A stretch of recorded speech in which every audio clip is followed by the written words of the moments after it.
All right. Are we gonna hang up, or do we actually want to do an outro thing? We should probably do an outro. We should at least have a safety, if not, like, if you can't cobble together anything out of that bullshit. I can do one, and I'll mention, like, hey... Chris never does it. Chris should do one. He hates that shit. I know, but that's why I want him to do it. Okay, good. Thanks for joining us. That was a fun conversation about Mad Max. Check us out next time when we make another thing into another thing. Nailed it. That's a nice qualifier there. That was a fun conversation about Mad Max. Don't tell people how they feel. You guys had a lot of fun. I sure did.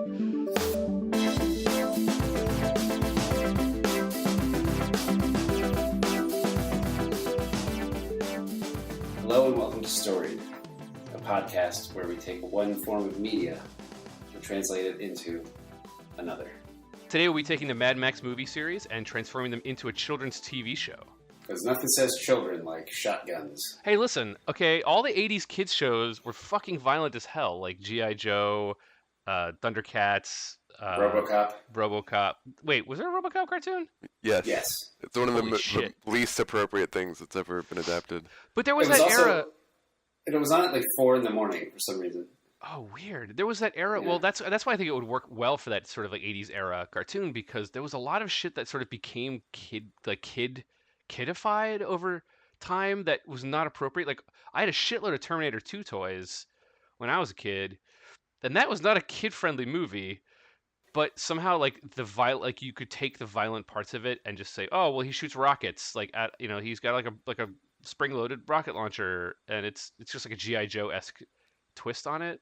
Well, I think it was but they also, like, the whole movie was like about teaching a robot not to kill people. That's a good point. You got me there. But but even like RoboCop or like all those movies had like toy tie-ins for young children, and they were like pretty violent. Like a guy in RoboCop, and we're doing a RoboCop show, but like that guy like gets mutated by like acid and like exploded over the hood of a car. There's some really graphic shit in that movie, and then they made a bunch of RoboCop toys. So I feel like that era, like the mid '80s or late '80s, early '90s, of taking a movie that's pretty violent and not really kid friendly, but kids have probably seen it and think it's pretty badass, and turning it into a kid friendly version of itself. Like there's a ton of RoboCop video games and Game Boy games and all that stuff. So I definitely had a bunch of Terminator Game Boy games, so I feel like Mad Max would fit that pretty well. It's like weird. I feel like in the '80s, like toy companies just saw the like designs for these rad things, and then like they saw Ed 209 from RoboCop, and they're like, "Fuck, man, that's like we don't have anything as good as this. Like, can we put this on a like a kid's show, or can we like make a toy out of this that people can buy? Like, we don't have to sell the movie to the kid. Yeah, let's just sell them the toy." That's a good point. And I think that that kind of inadvertently made kids want to watch the movies. They didn't think it through, It was kind of like, I remember watching RoboCop and that guy exploding and just like being horrified. Yeah. Oh yeah. I was like 11, maybe even younger than that. I was even younger than that. I must have seen that movie when I was like 9, because it came out in 1987, so I would have been 7 when it came out. Jesus. So home video is when I saw it. Yeah.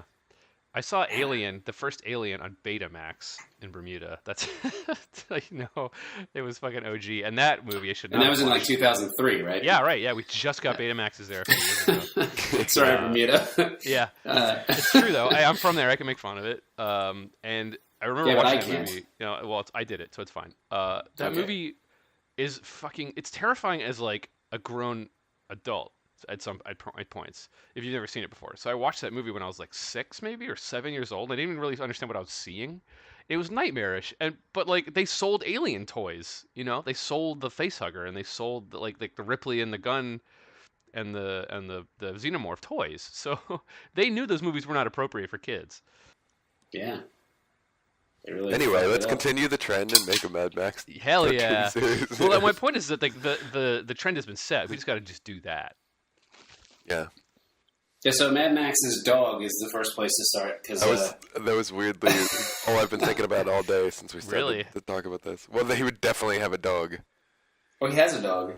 Well, I know, but I mean, he would play like a huge role in the cartoon series. Oh, yeah, the dog would be like a cute, like Slimer-esque the companion that like got into mischief. Oh yeah, easily. Yeah. So he would have some way to communicate too, right? Like, he wouldn't be able to talk, but like he would bark, and Mad Max would be like, "What's that, boy?" Like he would like lassie it for sure, right? Like he would. They would have built him like a Doc Brown, stuff. Like and they would have built like a Doc Brown-esque like contraption for him to like feed himself biscuits or some shit. You know? Oh man, he totally would. Yeah, if this is an '80s kids cartoon, he would have some sort of weird mechanical arm contraption where he could like move stuff, like manipulate things that's like attached to his back. It'd be kind of goofy too, and there'd be like a fat guy also, like in Max's like entourage, and then like the dog would like hit the thing, and then the fat guy would come in, and like the biscuit would like fly off of the Rube Goldberg like machine and just hit the fat guy in the face. He'd be like, "Damn it, dog!" And he would say, "That's gonna leave a mark." Yeah. Just Sean Candy doing the voice of whatever character this is. And there would be an entire episode about the dog finding another dog, like in the post-apocalypse, and like almost leaving Max because he wanted to go be with this other dog as his best friend, and Max would be jealous. Would it be like a very special afternoon special of the after school special of like learning about jealousy or peer pressure or bully? You know, like all the Saturday morning cartoon shows had like 1 or 2 episodes that was a little dark, and it was like specifically designed to teach a lesson, you know? Yeah, it'd be about like spaying and neutering your pet. Like Max would just find a litter of dogs. That's sort of like, where the hell did this come from? I love the idea. We don't that have any food to feed all these dogs. Right. Well, we're already fighting over the Alpo as it is. We got dogs. We could feed the dogs. That's how it ends. Survivor in a nuclear wasteland. I would love to see an episode where the Max dog looks at Max and he's like, "Max, I don't think you're thinking this through." We can have an infinite supply of food. I love the idea that Max would have to like neuter his dog with like post-apocalyptic implements. Just like a shotgun. Oh god! He just blows his balls off. Boy, this is a really good children's show. If Mad Max is gonna have an entourage, which he most likely would for this type of show, he would definitely have a child or several children with him. Well, they got to get kids in there, right? That kid from Mad Max 2 with the boomerang. Well, yeah, but there's the whole fucking squad of kids from the third movie where he like gets sent out into the desert for failing at the Thunderdome, and he comes across all the children who are the children survivors of like the plane crash. And there's like a squad of them. There's like a shitload of them. They all have weird little personalities, like Goonies style. So you probably pick the most like popular. You do a quick survey and pick the popular like 2 or 3 out of that, and then you just have a squad of those kids fucking running around. So it sounds like we're making our own mythology here, or kind of like patchworking. It doesn't sound like we're really drawing from Fury Road. We're going straight back to the 80s and just making it in that period. Does that yeah, well, I mean, if we're making like a Saturday morning cartoon show, those don't really exist anymore, so we have to go back to the 80s, right? Like, yeah, just making sure I understand where we're drawing from. And we should probably take some time actually to like discuss the movies, all of them, all 4 of them, even including Fury Road, because one of the things when you suggested this, Chris, I immediately thought it was a great idea because you're really smart. Anyway, no. The thing Thanks about for this listening. movie, yeah. Hey, that's all we needed to play. Yeah. They're each so separate from each other. Like the first Mad Max movie is really the only one that has any sort of like the world sort of right after the apocalypse or right before and right after. I don't remember where exactly it begins, but like it. And Chris, you've seen them more recently, but there's a little bit of like, oh yeah, this just happened and things are really lawless right now until Beyond Thunderdome, where things are a little bit more like settled and people are building towns again, and then Fury Road, where there's different towns and they have different things they do. Like there's Bullet Town, there's Gasoline Town, and they each have their own like boss, and he's like this weird, unique character. But each one of those movies is very self-contained. They have a very specific story they tell, and they don't. It's not like Mad Max 3 where he's something from Mad Max 2 comes back. It's not like Die Hard where the brother of a character he killed in Mad Max 1 is back for revenge, and they're all very self-contained. At least how I remember them. So I kind of it's weird. Like Fury Road made me feel like Mad Max is actually just sort of he's almost like a mythical character, like that people tell stories about, because most of these movies have like like a voiceover talking about Max coming into their lives and leaving again. And it's sort of like this, like, It almost feels like in the post-apocalypse, he's like this myth. Yeah. You know, like it could even not be one guy. You know, it could just be different stories that are attributed to him. I don't know. It just struck me, especially, you know, you get the last one, and basically the same thing happens, and he's a different dude. He's actually kind of a different dude, and he just kind of sweeps into these people's lives, helps them out, is sort of a selfish dick, and then leaves. You know, leaves. You know, he's transient. He doesn't stay in one place. I almost feel like it's not the same character in every movie, even though it's mostly Mel Gibson. It's weirdly like it would make an interesting TV show, like for that. Like they haven't had. I know this is separate from a Saturday morning cartoon, possibly, but like there used to be more shows that were more about kind of wandering heroes, kind of like. Quantum Leap. Yeah, fuck, you beat me Quantum to Leap. it. God damn it, that's the first thing I can't was remember. gonna say. We kind of talked about this in a previous episode. I think it was the Papers, Please episode, actually. But they had Quantum Leap, even like Murder, She Wrote, Columbo, you know. MacGyver. Like, there is kind of procedurals Yeah, now, A-Team but they kinda have thing. different cases. Yeah, A-Team, MacGyver. But that actually almost would be a cool. Mad Max would also almost be a cool TV show like that. Yeah, that's kind of what I was thinking too. Is that like there's something definitely interesting. Like we wouldn't be able to do an entourage of like goofy characters if he was a different character each time. But like the idea, like each episode is about Mad Max, is somewhat interesting for a kid show. That might be a little bit too high concept. But I think that to both of your points, like the fact that each time he gets into a situation, like the movies are almost a long serialized sequence of like he came to this person and then helped them with this, and then he vanished into the desert, and then he came to this person and helped them and vanished into the desert. And so every episode would just be him encountering I almost want to just you know? like make a Quantum Leap series, like a Quantum Leap style series out of this. There's an 80s show starring like the guy from Airwolf or something. You know what I mean? Like, Oh man. I feel like that might be better. Yeah, if it's not a kids show and it's not a cartoon, you can definitely get away with doing some more serious stuff, like more serious like stuff where you have a specific thing you're trying to say, you know? Well, let's be honest. There wasn't going to be an hour's worth of conversation about the kids show, so we could always like just try that, and we could always do both. You know, we could always like take half or part of the podcast and talk about each one of them. Let's just see where this goes. Keep going, Sean. I want to hear where you're going with this.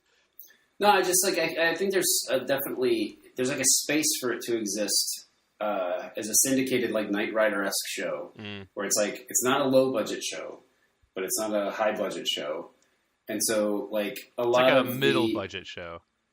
Yeah, it's like one of those middle budget shows, but like you have like the Fall Guy or like we were just talking about MacGyver was not, you know, it was on TV, there were explosions and stuff, but it was like mostly just people talking or You like, get some you know, bullets here and there.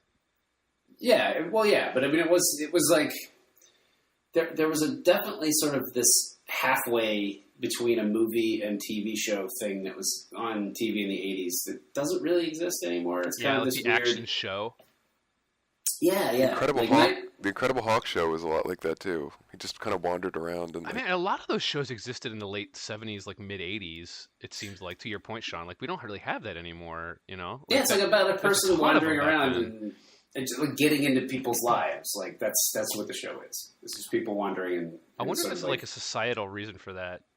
You know what I mean? Like that would like we've just named off like at least a half dozen or more shows that followed a similar formula back then, of like a person of unusual talent in some particular regard comes into people's lives to solve it, like to accidentally mix up their life more complicated and then solves that problem and then just like vanishes and it's never seen again and then some shows up in another person's life. Like, Well, I it don't know, used to be like I think like TV has changed a lot, right?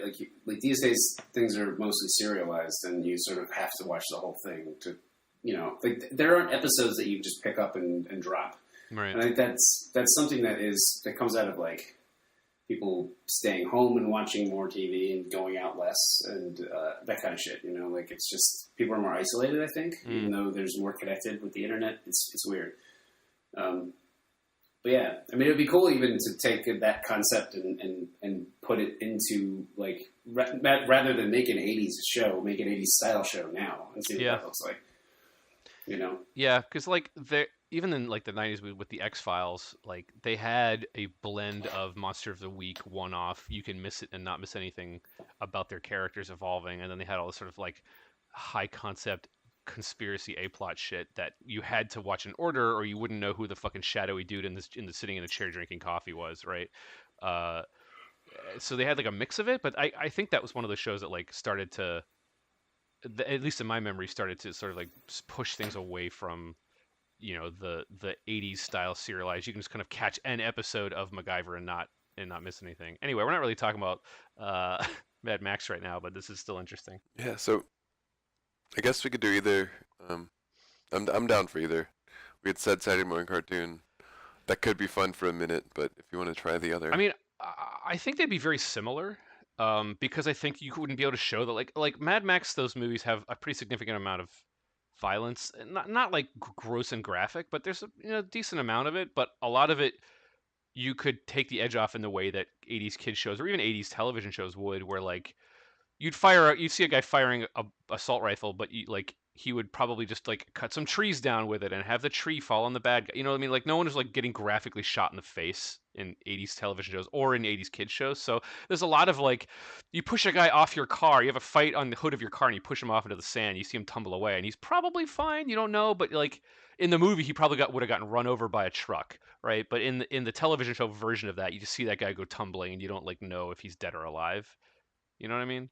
Like, I think that would match regardless of whether or not it was a kids show or a serialized like live action show.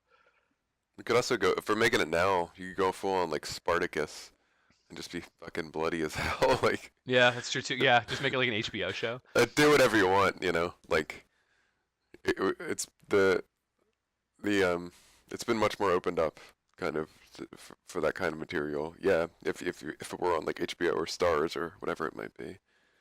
I think that there's like, I mean, the kids version of this is definitely like, I think the movies weirdly always have like a child. Yeah, every single time.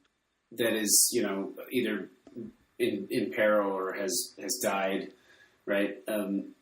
But like the second and third movies, especially, they're kids, and like, I mean, you could, I guess, argue that the women are sort of childlike in the fourth one, and they've been very sheltered. But the whole thing was about a pregnancy. Like the main reason that they were yeah, chased exactly, is because she was pregnant.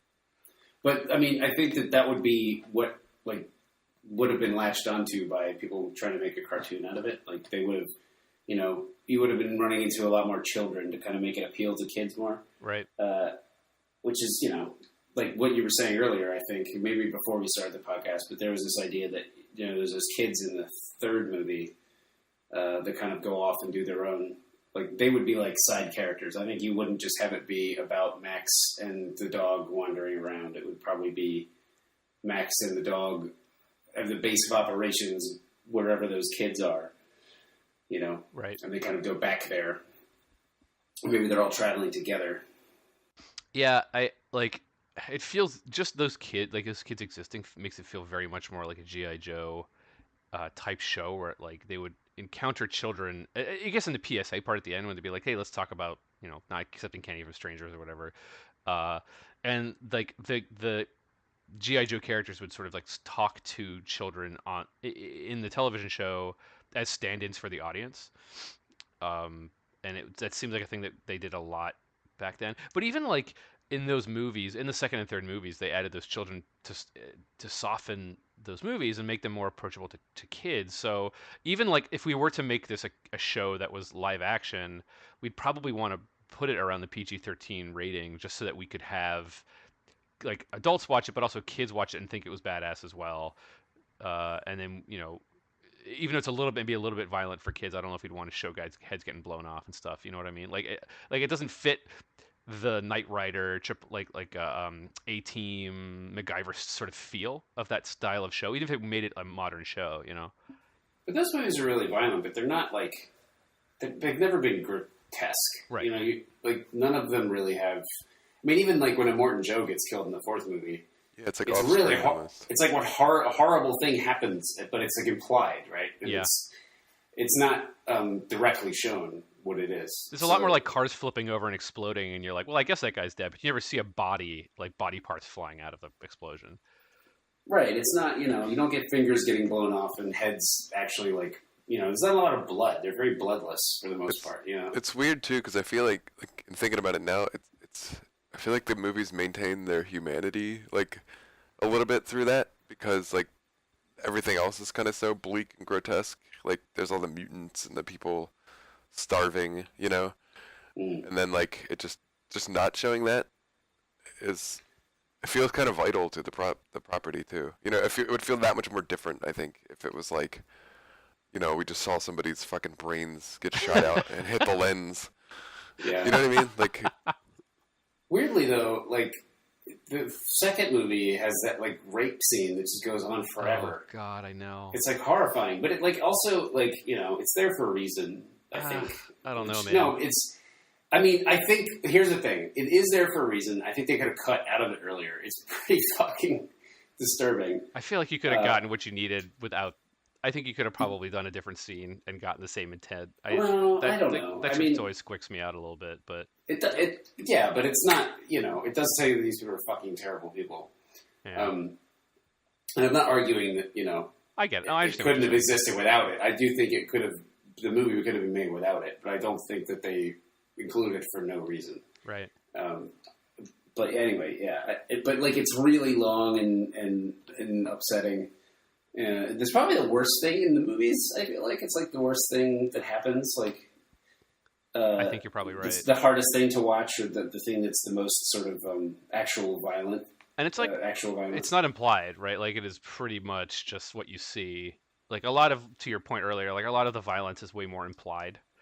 But even when that guy gets his like fingers cut off trying to catch the boomerang in the second movie, like they just kind of fall there in the sand and then there's no blood. It's weird. You know what I mean? That moment is like supposed to be really funny. Like it's definitely a gag, but like gags in this world are one where a guy gets his fingers cut off. You know what I mean? Like there's no like dick punches or like getting a kick in the balls in this universe. Right. It would just be like you get your leg blown off, and that's somehow. Is that true? Actually, Max's wife, before she dies, like when she first gets attacked by the villain in the first movie, she knees him in the balls. She knees him in the balls and fucking while he's like eating her ice cream. And, like, it's so good. I do not remember the first movie at all. I guess. Holy shit. I just remember him not having eyebrows. There's just like a fucking and then just cuts to a shot of his face and just ice cream smushed all over it, and he's like crossing his eyes like, ooh. Like he just got in the balls. So, I love that. It's like weird, but it's good. They didn't know what the tone of that fucking movie was back then. That's fucking good. Holy shit. All I remember from the first movie is the villain was named Toe Cutter, or a character was named Toe Cutter, and that's the same guy who played Immortan Joe, who played him, and he's like a biker. Oh, I didn't realize that. It was way more. Yeah, it's the same actor, which is cool. It's way more like a Western, I guess, where there's like a bike gang. It's like a specific gang that he's like running down because he's like an ex-cop. And all I remember is someone getting like handcuffed to a car, and then there's like a gas leak, or he pours gas towards the car, and he like hands the guy a hacksaw and like lights the pile, like he like lets it like burn down to the point where it's going to like, and it's like a timer, like eventually it's gonna like catch the car on fire and explode him, and he's like, here you go, it's the only way to get out is to fucking hack your own arm off, and he just walks away. Literally the very end of the movie. Is it really? Well, okay. Yeah, that's all I remember from that. I could have sworn it was like one of the intro beats, but I guess I remember that wrong. No, it's the very end because the guy like killed his like partner earlier. So is that him like ultimately disposing of the antagonist he was like searching for, or? No, like Toe Cutter, the main guy, weirdly dies like right before that. Like Max just chases him into a semi. He just hits into a semi, and then he catches up with this character that you're talking about, and like he's the guy that like killed his partner in the same way, and he like basically is like there's leaking gas, and he basically sets it up to light on fire soon, and he hands him the hacksaw, and he's like, you can survive, but only if you chop your ankle off, basically. Oh, is it his foot? Okay.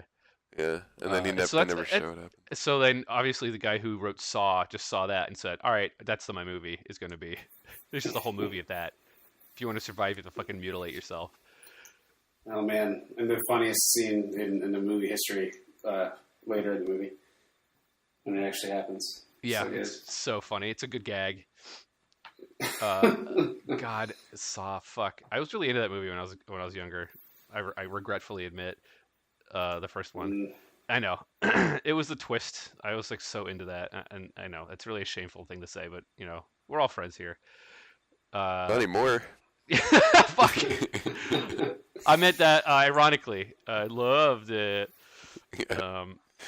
But I want to talk a little bit about the world and sort of like the tone and the visuals, because it has a very specific like visual style, obviously, where everyone's just wearing bondage gear and just like jock straps and that's it. But I feel like we probably have to tone some of that down for the television show, Yeah. For the television show or for the live action television show? Either way, I don't think we could get away with having like a dude. I don't know. There's just a lot of just like butts. There's a whole lot of butts in that dude butts. And I don't know if that's something we would be able to get away with, kids show or otherwise. Have you seen He-Man's outfit? You got me. Well, it's on HBO. I mean, Westworld is just all butts too. So like, you're gonna have butts. Well, that's what I'm saying. It's like, are we going HBO and then we can do like butts out, boobs out, blood, gore, whatever we want, or is this like the Knight Rider show? I think this is like an AMC or Netflix show. Okay. That is not.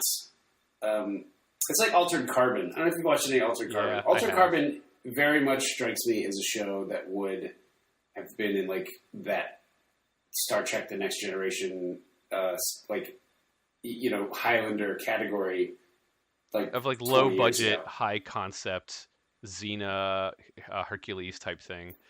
Yeah, like the budget's actually pretty high, but it still feels cheesy somehow. It's like mega cheesy. It's like it doesn't it doesn't shake off that veneer of being cheap, even though it looks expensive. Yeah, I get and what you're saying. I think that this show could be in that vein, right? Where it's like, it's a high concept thing. They're probably going to do it as cheaply as possible. It's going out to the desert and filming a lot. Yeah. Rather than, creating sets and things, or they have like one set they keep reusing or whatever. They digitally do some things, but it's not like high quality VFX. Yeah. Yeah, I get you. Yeah. That makes sense to me. So, and then, then you can keep it. I think that's the problem with those shows where they're traveling, right? Because they keep going into different places, and those different places are have to be new every week. And if you're doing 20 episodes, this would probably be, if we did it nowadays, like 13 episode, whatever, like those, like the Marvel shows are. Right. It's probably that range, 13 episodes.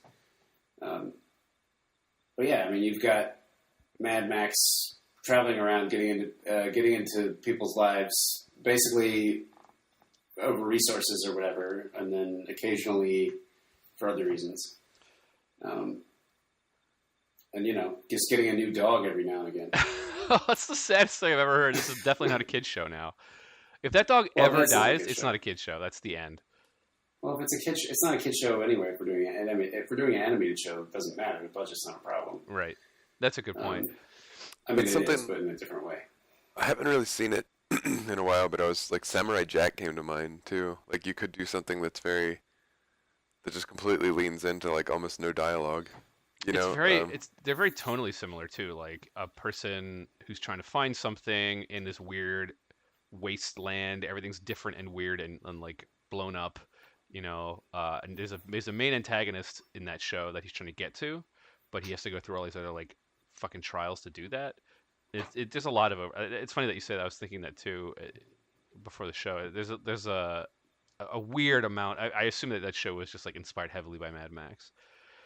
I would love like a cartoon, like a mature cartoon that dealt with Mad Max. I think that'd be really cool. Yeah, it's almost like a silent film, Yeah.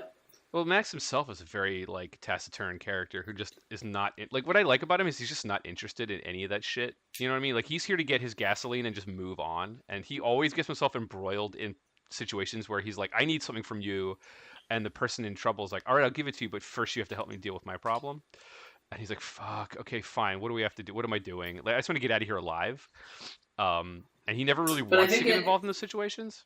Not initially, though, but I think he always finds a reason to sort of like, get involved beyond just the initial reason he was there, and then he doesn't let himself get too close to that. Like that's what he keeps doing is like just booking. It could be an interesting. I mean, there's a good metaphor there, right? Like for him wandering the wasteland. But then every time he finds a settlement, there's something there that's like, there's water or there's gasoline or there's, but he also has social contact and that's important. Yeah. You know what I mean? Like you could play a lot with that in an animated show. I think that'd be really cool. The visuals could really, really be rad if it was sort of well animated and just sort of gorgeously art directed. Yeah. Like one of the cool things about Fury Road to me was that like, that wasteland was just fucking beautiful looking most of the time. And like that was super unexpected and cool. Like it's just very colorful, very sort of alive, even though it's dead. Even the different parts, like there's that one scene at night with the tree. God, that scene is so good.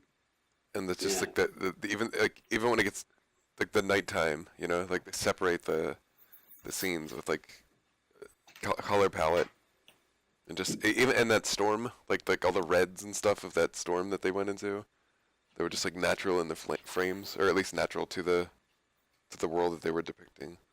It was really really cool. It was almost like festive in a weird way. Yeah, it was way more visually varied than I would have expected, especially like the other movies. Well, I mean, Beyond Thunderdome has like the weird grotto that all the kids live in, but for the most part, it's just like barren sand, desert in all directions.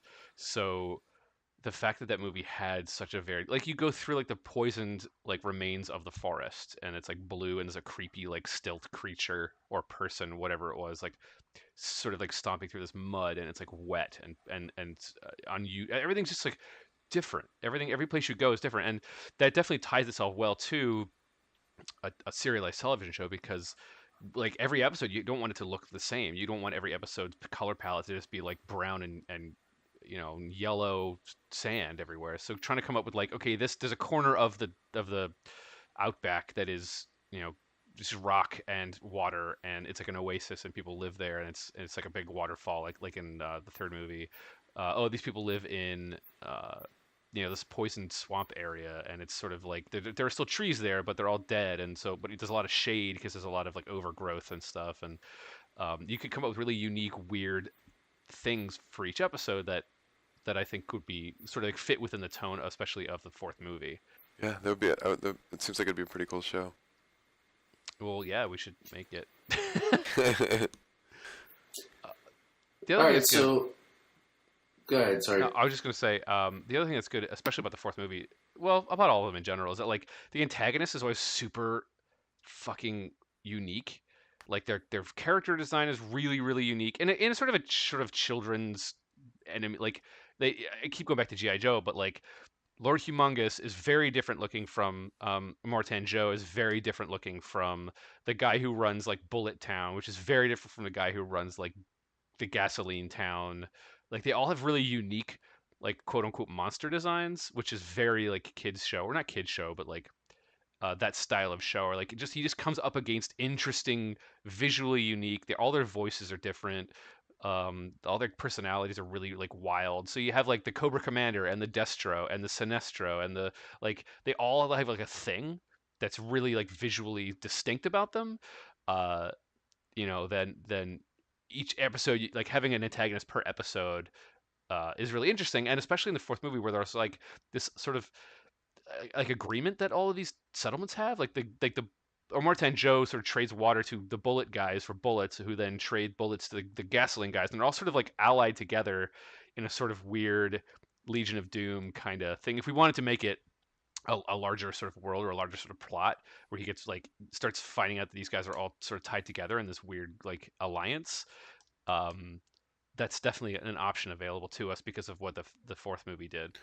It's interesting you say that too, because I was thinking about some of these other shows, and Quantum Leap pops out particularly, but there's an overarching goal for the main character, right? Yeah. So you might be able to like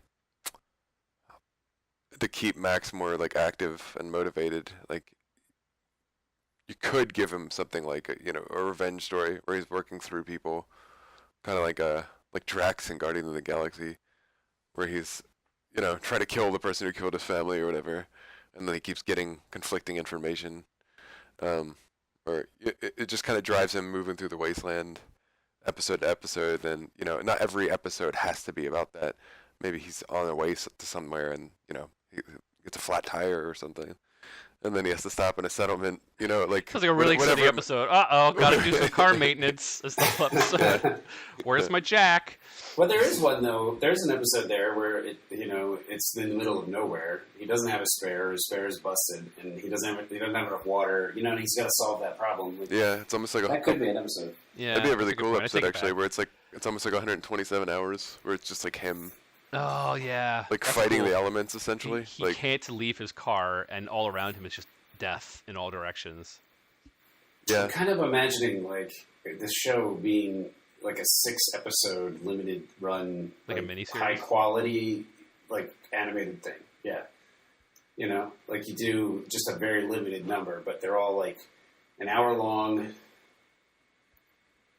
And just like telling very specific stories about Mad Max, like using that character as a mythical character, and like kind of like Black Mirror, right? Like Black Mirror is very tied together by this idea of technology and how humans interact with it. But like every episode is vastly different in terms of what kind of story it's telling about that. Didn't they make a Batman thing like right after the Dark Knight? It was called like Gotham Knight or something, where it was like what the fuck was it? I can't remember what it was called, but it was like this Batman cartoon. It was like almost like a adult cartoon, I think, in which in every iteration of in every story within this sort of anthological piece, he looked different because a different person was like recounting their experience with Batman. Do you understand? Yeah, Do you remember what I'm talking about? It's called Gotham Knight. I'm just looking it up. Yeah, me too. You're right. 6 short anime superhero films, and each one was done by a different studio. So they kind of like each one is set between Batman Begins and The Dark Knight. That's interesting. I think it's about that's like cool. there's different people recounting their run-in with Batman, and If there was like a framing story where each one is just like people around a campfire, and each one's like, oh, I got a story about Mad Max, let me tell you my story, and then it just like fucking crossfades to their their experience with him. yeah, that could be kind of cool. That kind of framing element, or it could be in the Saturday morning cartoon, like shitty version of it. It would be like all the mad bad guys like in jail. How did you get here? Yeah, fucking mad. I love. And at the Hang end, on. he shows up and like burns the jail down. I was gonna say, okay. I was gonna say, let's rewind a second, because the fact that there's a jail implies so much. Right? Yeah. It implies like there's a law structure that they're like, what are they in jail for? Are they waiting a trial? Like, what is happening in this like That's weird? the twist at the end. They come out and it's like Wait, just how did this happen? normal life. The There's twist no- at the there's no end. government. Sorry, the twist at the end is that Max is the last one to tell his own story. Yes. Oh yes. fuck, you're right. Oh It's shit. like Robin Hood, Yeah. like when he wins the archery contest, essentially. Oh my god. Or it's more like shit, what's that Japanese film that we talked about a lot when we were making Borderlands? Rashomon? Rashomon. Where they're all like giving their testimony about how like Mad Max caught them. And each one's like slightly different. But Mad Max wouldn't catch them, though. They would all be dead. That's what I'm saying. That the fact that they're in jail opens so many questions. The fact that like Mad Max captured them. But they for, wouldn't like, be in jail. Like, that's not... Like, No, we I know, wouldn't really that's- do that, right? No, I know. That's what I'm saying. Yeah. It's like the fact that Chris suggested that sort of implies a shitload of stuff that is very not Mad Max. It's just the last episode of Seinfeld. Fuck. Where they're all just recounting how many horrible things were done to them by Mad Max. But he's not even there. I love that the last episode of that show is just a fucking clip show. Like how like bold is that? Yeah. / shitty. I Yeah. guess. It wasn't great. I was gonna say, I think you might be the only person who's ever said I love the last episode of that No, show. okay. By I love it. I'm like, I love the fact that they made it that way because Jesus Christ, what the fuck? Like the fact that somebody made that decision for the final episode of a show that was just like a cultural phenomenon at that point in history. People were like skipping class, skipping like work to like secure their place in front of the TV and make sure they weren't gonna miss it and shit. Like I remember that being a huge thing, and then it ended up being a goddamn clip show, and I remember how fucking upset everybody was. Anyway, Mad Max. Mad Max clip show. Yeah. There was something else I was gonna say about the idea of it being a. Oh, okay, yeah. So I really like the idea of it being a short miniseries. But I feel like if we were to do that, there should be some sort of larger story. Do you know what I mean? Like, and maybe not. Maybe the Gotham Knights thing sort of disproves that. But I almost feel like if there is a framing device where people are talking about him, then there needs to be some sort of like resolution why they all Well, around. You know, I'm only half pitching the idea that the twist is Max telling his own story, because that's like you end it with like it's like the frame story. You keep going back to the frame story, and then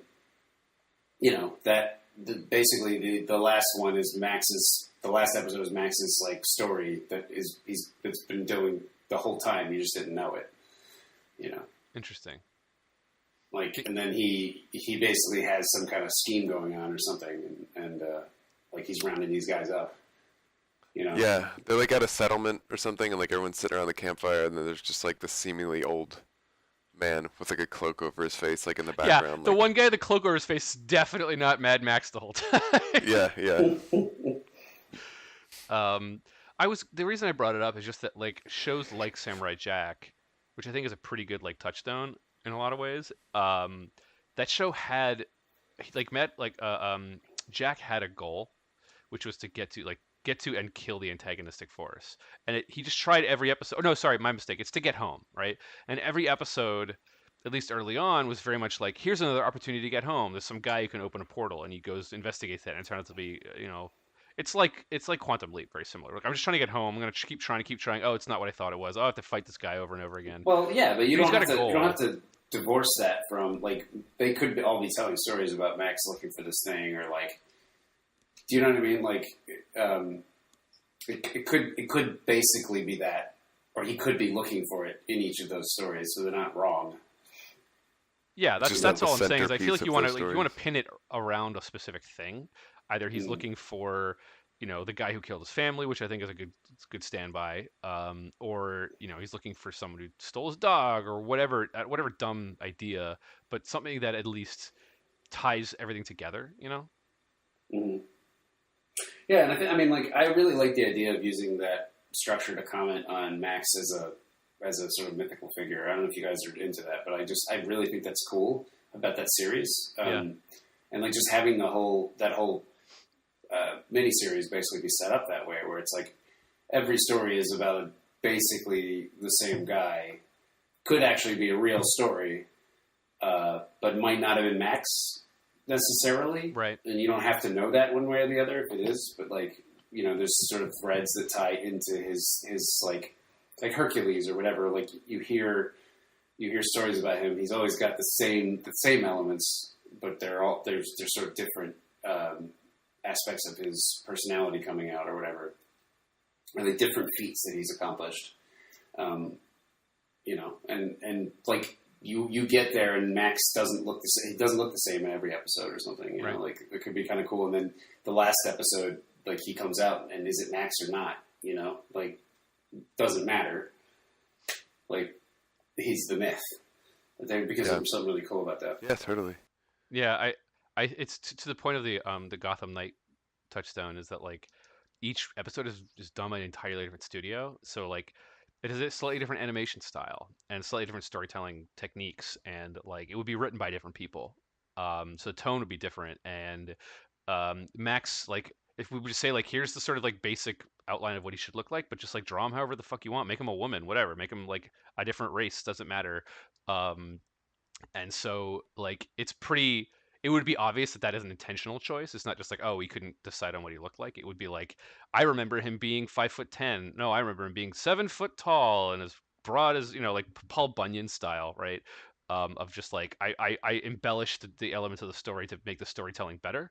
And the campfire like the campfire setup really sells that, like, I'm gonna tell you this story that happened to me, but maybe didn't happen to me. Maybe I'm lying. Maybe I'm just telling you a story that was passed down to me over generations, and it's sort of embellished itself over time.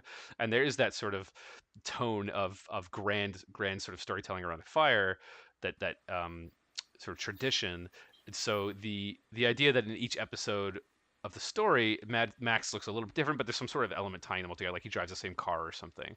And then if we do have the sort of shadowy figure, everyone's like, "All right, it's your turn to tell a story," and he takes his hood down and he looks kind of like Mad Max, but in this framing device, it would also be a different animation group, so he would look different again. And he if he were like, "Oh my God, are you Mad Max?" and he would never really answer, he would just sort of like tell a story about Mad Max and then hop in his car and drive away. And the whole like, was he or wasn't he is never resolved. It's just sort of like, I think he was, I don't think he was, and we just sort of leave it on that note where maybe it was, but maybe it wasn't, but it doesn't really matter because maybe it's not one person. And I think that's really cool because no one's really looked at Mad Max from that angle. I don't think, like, it may be implied by the fact that it's different actors or two different actors across the movies, but to make it more explicit is a really cool, unique way to sort of like spin on it.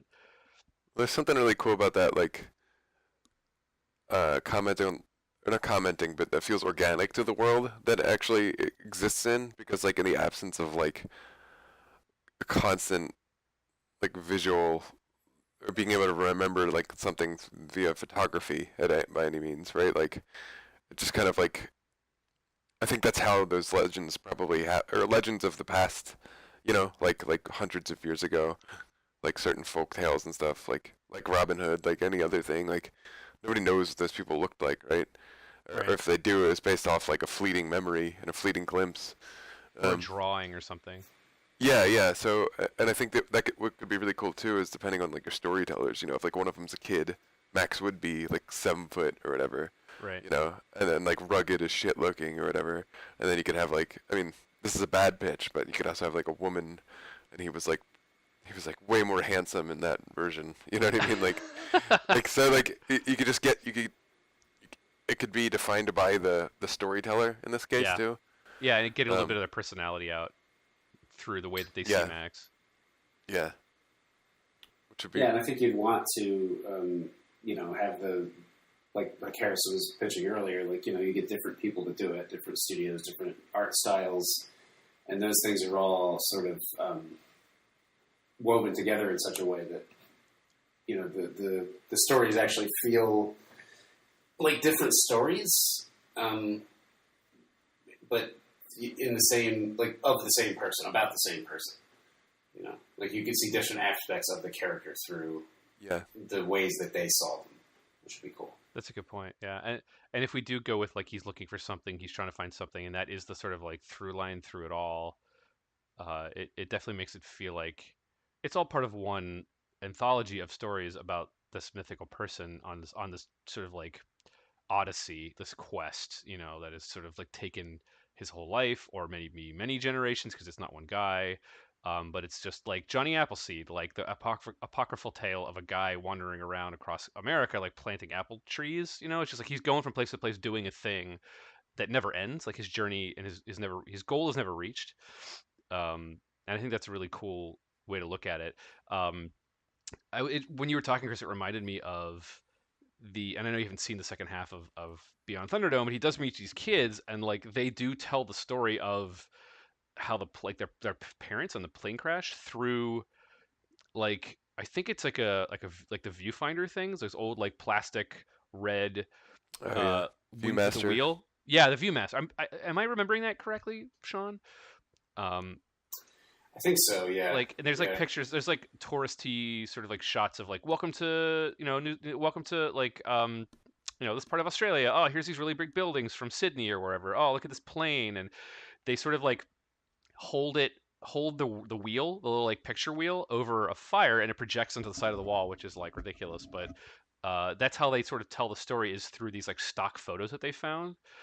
And whether it's true or not, you can't really tell because it's just all like welcome to Sydney type stock photos. Um, but it is a sort of, to your point, like it is a style of like the eldest kid who is de facto leader because he's the oldest and biggest, is the storyteller, and he tells these stories to these kids, and they repeat the parts they know. So it'll be like, and then he met, and they'll pause, and all the kids will say so and so at the same time, and it's sort of like we're all sharing the story kind of thing. So there is like a precedent set for that style of around the campfire telling a mythical story about an event, and they talk about like the before the explosions, before the nukes and stuff, whatever happened. But they weren't alive, right? Like they're only like 10 years old or whatever, and clearly this event happened before their lives. They're just passing stories down that they've heard. They don't know if it's true or not, but they sort of take it at face value. So I think that there's already a really good precedent set for that style of storytelling. You know? Yeah. I think that the move, like having a narrator in the movies also makes it match up, right? Where you have the narrator of each of these tales is basically just narrating the way that the movie narrators do. Yeah. Yeah, that's cool. So I guess my question would be like, what is the thing in this series that he is trying to accomplish? Like, what is in all of these stories? What is the thread that connects them all together? What is the thing Max is trying to accomplish? He's a weird character because he doesn't really want anything. He's kind of supposed to like survive, right? Like, but everything he wants is about survival. So, like, having him look for something specific. Maybe that's not the way to go. Maybe the way to go is having the frame story be about that, but interesting. Having him basically in each story want something different, but all of those things being survival, which is kind of what all of those movies are, right? Like he's, he basically he wanders in needing a specific thing to get out of jail or to get some gasoline or gasoline. What do they call it? Gasoline. Only in the fourth movie do they call it that. I think. I think they say that in the second one and third one too. Do they really? I think it's just the accent that's throwing you off. But I might be wrong. But anyway, like each of the stories is about him wanting a different aspect of survival, right? Like water is one, and gasoline is another, and just shelter. Survive, like the one we were talking about earlier, where there's a whole episode, a whole story here where he's just sort of like in the desert. Low on water and gas, like there's just something to that that speaks to a different aspect of his like ability to survive. And then one of those is probably psychological. Like maybe that episode also like deals with that side of him where he's kind of like dealing with the guilt of his family dying or whatever it is. Right. Like the one where he's alone in the desert, he's hallucinating them or. That's so funny. I was just about to say the same thing. Like he starts seeing like his dead wife. And she like sits down by the car and it's like, or like sits in like the driver's seat while he's like pushing it or something. And yeah, she's like they don't talk though, right? Like I feel like it's like they don't talk. You just kind of it's all visual. You tell that story where it's like, he just keeps seeing them in places that are opportune visual things to remind him of his failures or whatever. Right. Like while he's failing to do something, he sees them or like you actually use the visual to sort of just reinforce. His struggle as it's been thus far, that could be kind of cool. That is really cool. I don't know if this works with that or not, but we talked about that kind of like out of gas in the desert episode, and it might be interesting if that was the last episode in which like everybody was. If we were going to do the Max steps out of the shadows and reveals himself to all these people who are telling stories about him. Like everybody, like that was a story that everybody else had heard about him. Like he was just like, and they'd all heard different versions of the story. You know what I mean? Like I heard once he survived out in the middle of the wasteland with no water and no food, and like it popped a tire or whatever it set him adrift, and they all kind of like recounted the version of how he survived that they had heard, and then he kind of stepped up and then told the actual story. And then maybe you might not even know it's him. Like the people in the circle might not even know it's him. Like he might recount it and he might give some of that info about like seeing visions of his wife or something like that. And it might humanize him too much to the point where that they're not willing to believe the actual they're like, that's that bullshit. No way. Yeah. So it might be an interesting thing to hear about because it might be just an interesting thing to play with the storytelling of it, you know, Yeah. and how and kind of get that sort of like Chinese whisper, for lack of a better term. What? Like, isn't Chinese whisper the Telephone. term used for like how kind of like that telephone. A much less racist term for that game. Yeah, I know. I was trying to caveat the fact that I didn't have a better term, except for that racist one. But you know how stories change as they're told and passed down. That's all. I'm really enamored with the idea of 5 or 6 episodes that all come out at the same time, right? Like it's an anthology that all comes out, like it's released on Netflix all at once or whatever. It's a DVD. Sorry. It's a DVD. With Only. commentary. There's no track. Blu-ray or anything. No, yeah, this is 2005, and each one is very unique, but there's a framing device, and each episode, the purpose of each episode is to display a different part of his personality that is all tied together by the fact that all he wants to do is just survive another day. I do agree with you, Sean, that like he probably shouldn't be like searching for the magical MacGuffin that will fix everything for him. Like there is no fixing him, right? Like there's nothing that would fix his life. Like even if he was, I just can't think of anything he would want that much. Like there's nothing that character specifically is like into enough, or like would believe. He's so cynical and like so sort of like into only a couple of things, like guns and cars and shooting people. But like, and that's why I would think. Go ahead, Chris. I was just gonna say, like, the only thing that even remotely would resonate would be, like, he found out like Toe Cutter and friends didn't actually kill his family or something like that, and then he found out it was this other person, right? So, but then that takes away from me from the mythical. I know. Aspect. It's like that story never really happened, right? It's like, but also it would have to. It would have to be something that's like emotionally motivated, you know. Yeah. If it were anything at all to work. I agree. And what's interesting to me is like, let's just play with that for a moment. Let's say that he does come across his family. I don't think that man is the same man that in the first Mad Max, where he lost his family and just like he went from Max to Mad Max, right? Like he's probably gone through so much shit that he wouldn't know. It's like, there's been plenty of movies about like soldiers who come back from war and they just can't fucking have a normal life with their family anymore because they've just gone through so much and they've seen so much shit that they try and restart that life that they put on what they thought was permanent pause but ended up being temporarily paused, and they just can't. They're not that person anymore, and it just sort of falls apart. And I feel like if Max, at the end of all the movies we've seen, at the end, very end, or at the end of this anthology, is reunited with his family, he would just not know what the fuck to do with himself. I don't think he would be able to like just have that anymore, Yeah. Thanks. Good.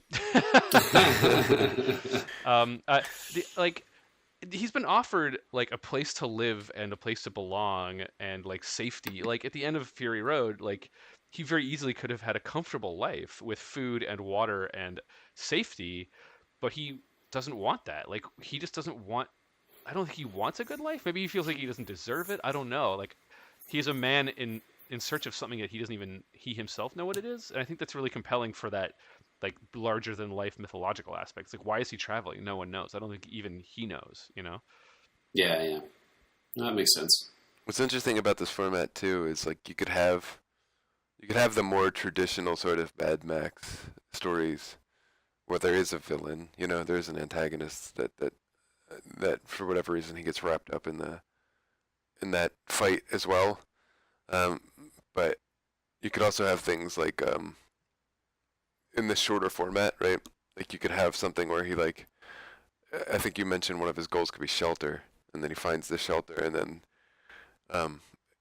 as we saw in Fury Road, there could be like a storm, and you could just see him with potentially somebody else he's sharing the shelter with, just having to brave the elements, Yeah. Where it's he gets shelter for this night, but it's not easy, and they're just constantly working to like hold it down, almost like a pirate ship in heavy seas in a storm. You know what I mean? Like just battling the elements.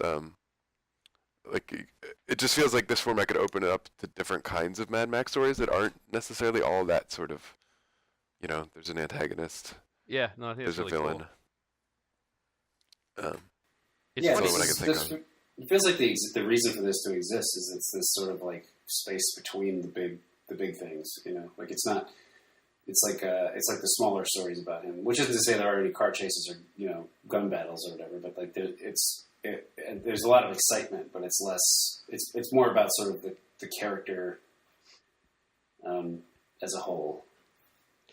I never would have expected like after like these movies are pretty goofy. They're like Australian like post-apocalyptic thing with weird mutants and people get their fingers cut off by like feral children with boomerangs and shit. And like they're pretty goofy, but just talking for the past like hour or so about the space that character in that world has for like surprising depth and interaction between characters because of Max being actually a pretty deep character when you get all said and done. Like, yeah, he's a cop who's angry and kills people for revenge, but eventually he gets past that and just becomes a sort of wandering sort of myth. And there's something really interesting there that I was very surprised, like just having listened to you guys talk over the last hour and also talked a lot myself. It just, oh yeah, I guess there is a lot of depth that is left to be mined and still have it feel like a Mad Max sort of thing,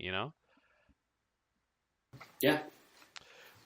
It's funny. It reminds me a lot, just the stories we pitched, and you're probably gonna laugh at me, but it reminds me a lot of Next Generation, Star Trek Next Generation, because there's a shitload of episodes where like they pull the old the shuttlecraft like crash lands on a planet and they have to survive because for some story reason the Enterprise can't find them, and there's a lot of like enemy mine style.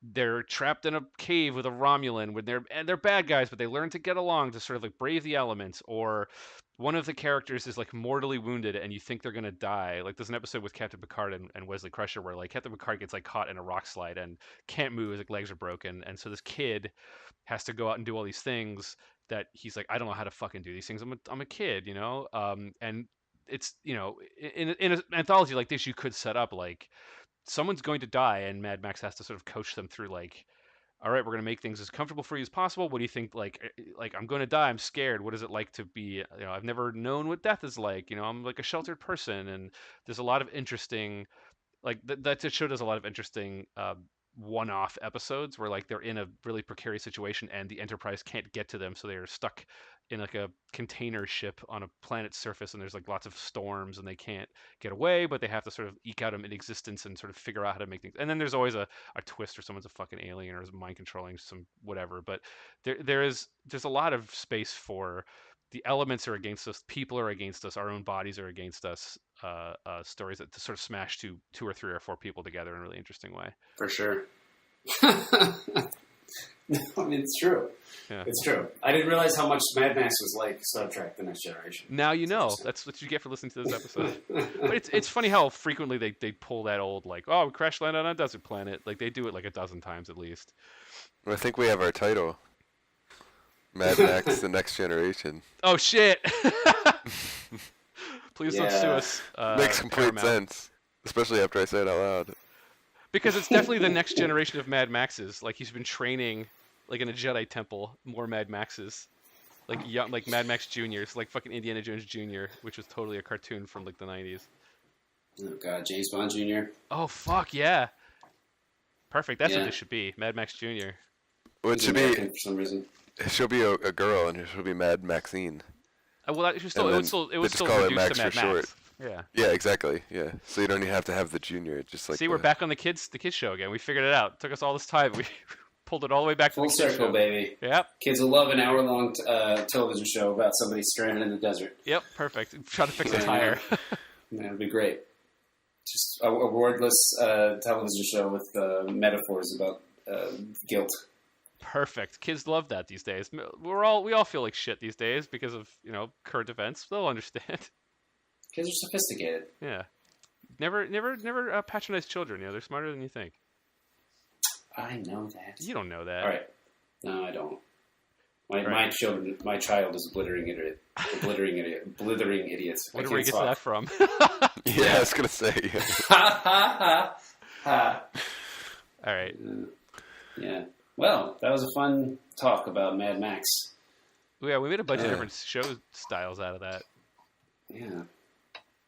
But yeah, I think we landed on something cool. That would be cool. I'd watch that. Yeah. I'm kind of I'm happy that we landed on something cool, but there's a part of me that's still a little disappointed that we didn't sit here and talk for an hour about, Mad Max and his dog in a badly animated cartoon series. Yeah, where the dog has a gun turret on the back that he can fire with his teeth. Yeah, or he's like Mad Max, like in the first episode, finds somebody who makes a thing that translates like barks into language. Perfect. But it's like really simple he can sign talk. language stuff, like hungry, danger. Like it's not like full. He's like Snarf. He can only say so many words. Yeah. And they totally bring back that the helicopter guy who was in the second and third movies as a different character somehow. Oh man, the goggles dude. Yeah. Oh, absolutely. He would definitely He be would be like in that the show. Launchpad McQuack. Yeah, for sure. Be him and who else? What other The characters feral are there? boomerang kid for sure will be there. Yeah, and then Toe Cutter would be there as as the villain with one eyebrow shaved. Well, he would. I feel like God, that's so weird. I think he would be the like bumbling guy who tried to be. He would be like the Wile E. Coyote that would show up to like foil their plans, but is never actually really a threat. And then there's like the actual threat down the road, right? Because Toe Cutter, come on, it's not a very good name for like. Well, an yeah, antagonist. you have to turn him into like an almost a joke. Yeah, like a bumbling idiot. Yeah, like a blithering idiot. Yeah. I did it that time. You did it. Fuck you. You nailed Yeah. it. I did. All right. Hey, There we on go. that We note- did it. We spent all that time talking about this. That's all you need for that show. We did it. It wrote itself. Yeah, exactly. Well, that was fun. Thanks for joining us. I meant that. Thanks for joining us this week. That's all. I don't have anything else. I was going to wrap this up, but I can't because I'm a A blithering bumbling idiot. fool. Oh. So I changed it up on you. I knew you thought I was going to say that. Yeah, That I time, did. You but- set it up. Well, it's a It's good. okay. I'm just gonna fade all this out during the edit anyway. As this music It's takes over. fine. Yeah, that's good. Yeah, that's fine. Hey folks, thanks so much for listening to this week's episode. I wanted to take a super quick moment and mention that as a small podcast, we rely on your support and word of mouth to help us get out there to more folks. Chris, Sean, and I do Storied because, we love talking about media and we love sharing it with all of you. So if you're enjoying Storied, it would help us immensely if you would take a few seconds to sort of rate us and write us a review on iTunes. Sharing episodes you like with your friends also helps a ton too. So thank you so much, and we'll see you next time.